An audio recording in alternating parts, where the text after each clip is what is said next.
बोलिए जय गुरुदेव। बताओ कौन सा असली है और कौन सा नकली। एक राजा का दरबार लगा हुआ था। सर्दी का दिन था, इसलिए दरबार खुले में था और पूरी आम सभा सुबह की धूप में बैठी थी। महाराज ने सिंहासन के सामने एक तख्त जैसी कोई कीमती चीज रखी थी। मंत्री, पंडित लोग, दीवान और परिवार के सभी सदस्य समक्ष बैठे थे। उसी समय एक व्यक्ति आया और सभा में आने का प्रवेश मांगने लगा। प्रवेश मिल गया तो उसने कहा, मेरे पास 2 वस्तुएं हैं। मैं हर राज्य के राजा के पास जाता हूँ और अपनी वस्तु व बात रखता हूँ। मेरी चीज को कोई परख नहीं पाता। सब बाजी हार जाते हैं और मैं विजेता बनकर घूम रहा हूँ। अब आपके नगर में आया हूँ अपनी बात रखने।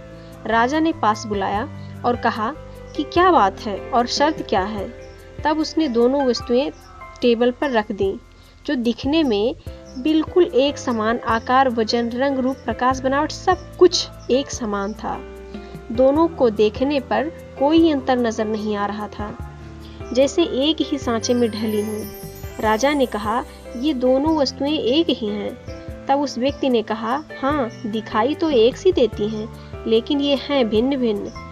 इनमें से एक बहुत ही कीमती हीरा है और एक है कांच का साधारण सा टुकड़ा, लेकिन रूप रंग सब एक जैसा है।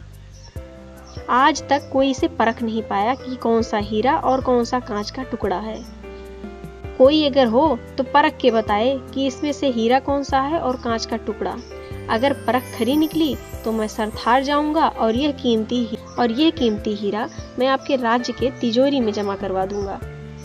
यदि कोई इसे ना पहचान पाया तो इस हीरे की जो कीमत है उतनी धनराशि आपको मुझे देनी होगी। इसी प्रकार मैं कई राज्यों से जीत कर आया हूँ। कोई पारखी नहीं बता सका कि हीरा असली कौन सा है और कौन सा नकली। राजा ने कहा, मैं तो नहीं परख सकूंगा। दीवान बोले, हम भी हिम्मत हार चुके हैं, क्योंकि दोनों बिल्कुल एक समान हैं। कोई हिम्मत नहीं जुटा पाया। हारने पर पैसे देने पड़ेंगे, इसका तो कोई सवाल ही नहीं था, क्योंकि राजा के पास बहुत सारा धन है। राजा की प्रतिष्ठा गिर जाएगी, इसका सबको भय था। आखिर कोई व्यक्ति पहचान नहीं पाया। आखिरकार पीछे थोड़ी हलचल हुई। एक अंधा आदमी हाथ में लाठी लेकर उठा। उसने कहा, मुझे महाराज जी के पास ले चलो। मैंने सब बातें और शर्त सुनी है और यह भी सुना है। एक आदमी के सहारे वह राजा के पास पहुंचा और उसने राजा से प्रार्थना की, मैं तो जन्म से अंधा हूँ, फिर भी मुझे एक अवसर दिया जाए। मैं भी एक बार अपनी बुद्धि को परख लूं और हो सकता है सफल भी हो जाऊं, और यदि सफल ना हुआ तो वैसे भी आप तो हारे हुए हैं ही। राजा को लगा कि इसे अवसर देने में कोई हर्ज नहीं है। राजा ने कहा, ठीक है। तब उस अंधे आदमी को दोनों चीजें छुआ दी गईं और पूछा गया, इसमें हीरा कौन सा है और कौन सा कांच का टुकड़ा है, यही परखना है। उस आदमी ने 1 मिनट में कह दिया कि यह असली हीरा है और यह कांच का टुकड़ा। जो आदमी इतने राज्यों को जीत कर आया था, वो उस सूरदास की बात से संतुष्ट होकर नतमस्तक हो गया और बोला, ये परख बिल्कुल सही है, आपने पहचान लिया। धन्य हो आप। अपने वचन के मुताबिक यह हीरा मैं आपके राज्य की तिजोरी में दे रहा हूँ।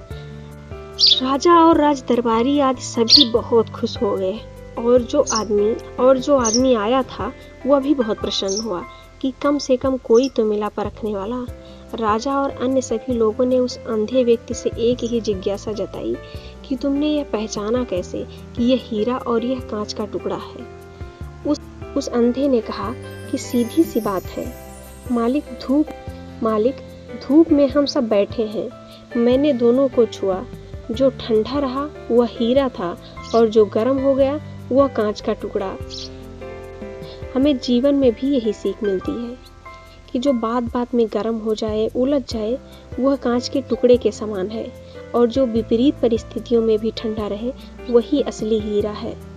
मनुष्य को भी ईश्वर ने अनमोल आत्मा रूपी हीरा बख्शा है, लेकिन कई विकारों काम, क्रोध, लोभ, मोह, अहंकार के चलते हम असली आत्मा रूपी हीरे को नकार कर मन रूपी कांच को असली हीरा समझ बैठे हैं। आत्मा रूपी असली हीरे के जोहरी सतगुरु हमें आत्मा रूपी हीरे से ही मुक्ति का मार्ग बताते हैं, पर हम कांच रूपी हीरे की चमक में भ्रमित होकर मालिक से मेल कराने वाले असली हीरे को भूलकर हर बार बाजी हार जाते हैं और काल हमें फिर से 84 के बंधनों में बांध के बाजी जीत जाता है। यही सार है जीवन के असली और नकली हीरे का।